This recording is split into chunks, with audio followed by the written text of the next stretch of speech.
Assalamualaikum warahmatullahi wabarakatuh. Wahai sahabatku, saya ingin bercerita kembali tentang hati-hati seorang istri bisa menyebabkan suaminya su'ul khotimah ketika meninggal.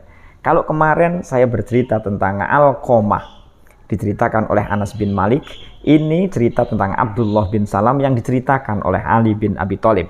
Suatu saat, wahai sahabatku, ketika Ali bin Abi Thalib radhiyallahu an atau karramallahu wajha, ketika Ali bin Abi Thalib sedang duduk bersama para sahabat dan juga Rasulullah Shallallahu Alaihi Wasallam, tiba-tiba ada sahabat yang datang. Lalu sahabat itu mengucapkan salam kepada Rasulullah dan juga para sahabat yang hadir, lalu mengatakan, wahai Rasulullah, sudikah panjenengan kami mohon untuk datang kepada Abdullah bin Salam atau datang ke rumah dari Abdullah bin Salam, karena Abdullah bin Salam itu dalam kondisi sakit yang sangat, itu sakitnya luar biasa, atau dalam kondisi sakaratul maut. Akhirnya Rasulullah Shallallahu Alaihi Wasallam dan juga mengajak para sahabat mendatangi rumah dari Abdullah bin Salam dan masuk ke rumah, lalu kemudian masuk ke kamar dari Abdullah bin Salam. Ketika masuk ke rumah Abdullah bin Salam, maka Rasulullah Shallallahu Alaihi Wasallam mengajari Abdullah bin Salam syahadat. Tetapi tidak bisa. Karena tidak bisa, maka Rasulullah memerintahkan kepada Bilal, wahai Bilal, tolong panggil istrinya kemari. Akhirnya istrinya itu dipanggil, atau Bilal diperintah oleh Rasulullah SAW untuk menanyai istrinya. Gitu. Coba tanyakan kepada istrinya bagaimana kondisi dari Abdullah bin Salam ketika masih sehat begitu. Lalu istri dari Abdullah bin Salam menjawab, wahai Bilal, sesungguhnya sejak saya menikah dengan Abdullah bin Salam, saya tidak pernah melihat bahwa Abdullah bin Salam itu tertinggal atau ketinggalan sholat berjamaah bersama Rasulullah Shallallahu Alaihi Wasallam. Suka melakukan amal sunnah, suka beribadah, suka membaca Al-Quran, jihad fisabilillah, dan juga gemar bersedekah. Ketika mendengar apa yang dikatakan oleh istrinya, Bilal menyampaikan kepada Rasulullah. Lalu Rasulullah mengatakan, heran juga ini, suka beribadah, ibadahnya baik, dia orang solih, tetapi kok tidak bisa membaca syahadat. Ini kenapa ini?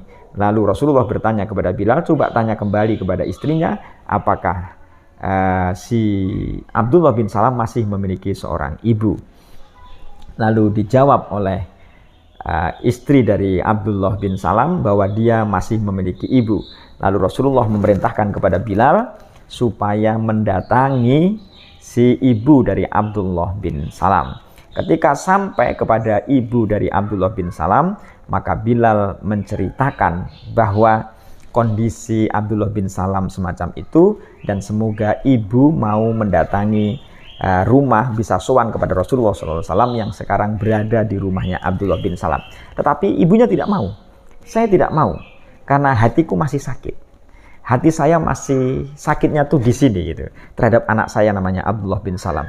Karena itu saya tidak mau untuk mendatangi Abdullah bin Salam. Walaupun yang perintah adalah Rasulullah SAW. Mendengar jawaban dari ibu Abdullah bin Salam, maka Bilal menyampaikan berita itu kepada Rasulullah Shallallahu Alaihi Wasallam. Ketika disampaikan, wah ini berarti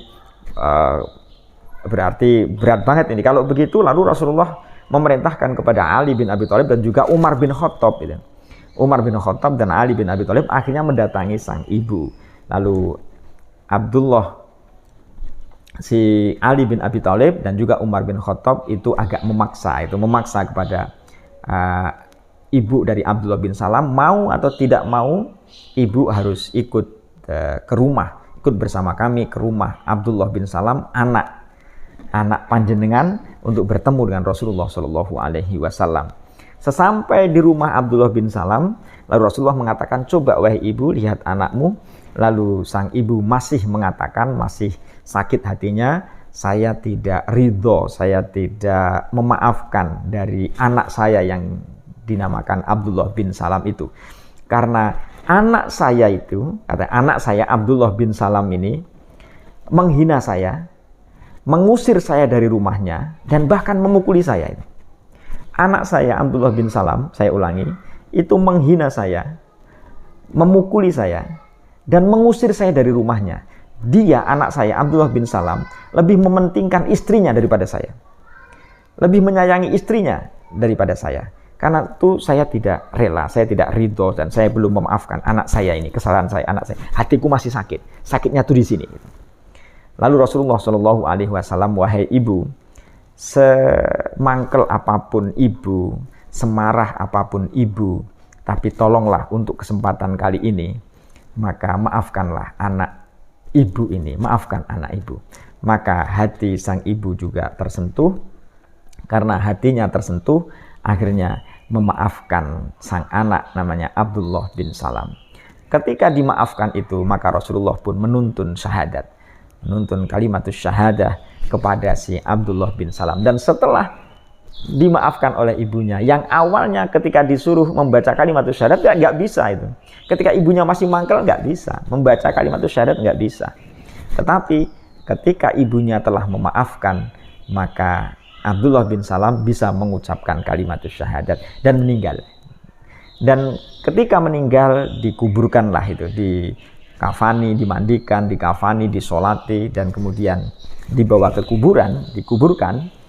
Maka Rasulullah Shallallahu Alaihi Wasallam pada waktu itu berdiri di samping kuburan dari Abdullah bin Salam. Lalu Rasulullah bersabda, wahai kaum muslimin, kalau pakai bahasa yang agak bebas, wahai kaum muslimin, siapa yang dia waktu masih ada di dunia dan hidup serta ibunya masih ada, tetapi dia tidak berbakti kepada kedua orang tuanya atau tidak berbakti kepada ibunya.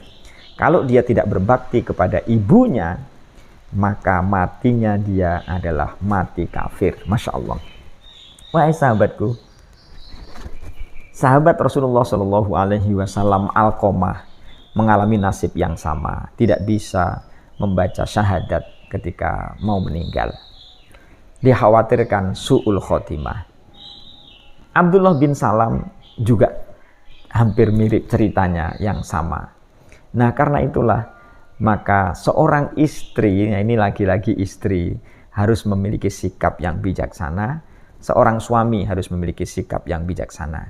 Kalau Anda sebagai seorang istri, jangan jadikan suamimu jauh dari ibumu. Jangan jadikan suamimu menjauh dari orang tuanya. Karena itu Anda bisa menjadi solusi. Ketika sang suami membela ibu, istri sakit, membela istri, ibu sakit, maka solusinya pada dirimu. Ketika sang suami lagi sumpek misalnya, coba ketika sang suami ingin membela ibunya, istrinya marah-marah. Ketika sang suami membela istrinya, ibunya tidak ridho. Maka istri bisa menjadi solusi. Tenang, kita akan bersama-sama nurut ibu. Kita akan sama-sama mengalah dengan ibu. Karena apa yang dikatakan oleh ibu biasanya benar. Misalnya begitu. Atau seorang suami juga harus bersikap bijak juga. Bagaimana menyelesaikan masalah ketika ada masalah antara ibu dengan istri. Seorang suami bisa bijak. Tentu suami yang bisa bijak ini adalah suami yang hebat. Tentu perjalanan kehidupan, belajar yang terus-menerus bisa menjadikan seorang suami yang bijak. Tapi pada sisi yang lain, seorang istri juga harus menjadi seorang istri yang bijak. Karena itu, maka ayo kalau Anda menjadi seorang istri, jadikan dirimu, jadikan suamimu semakin dekat dengan orang tuanya. Jangan engkau menjadi sebab hubungan suamimu renggang dengan orang tuanya. Demikian, semoga manfaat. Assalamualaikum warahmatullahi wabarakatuh.